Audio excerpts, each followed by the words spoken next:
Meaning of forebrain.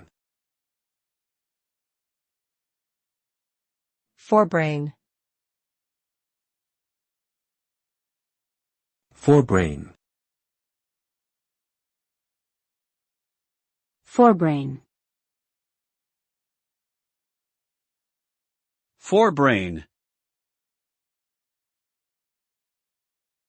The forebrain is the anterior part of the brain that consists of the cerebrum, thalamus, and hypothalamus. It plays a critical role in various important functions such as cognition, perception, movement, and emotion. The cerebrum is responsible for conscious thought and voluntary actions, while the thalamus acts as a sensory relay center.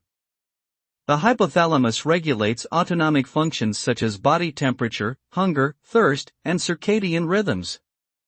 The forebrain is essential for human intelligence, personality, and behavior, and any damage to this area can lead to severe neurological disorders.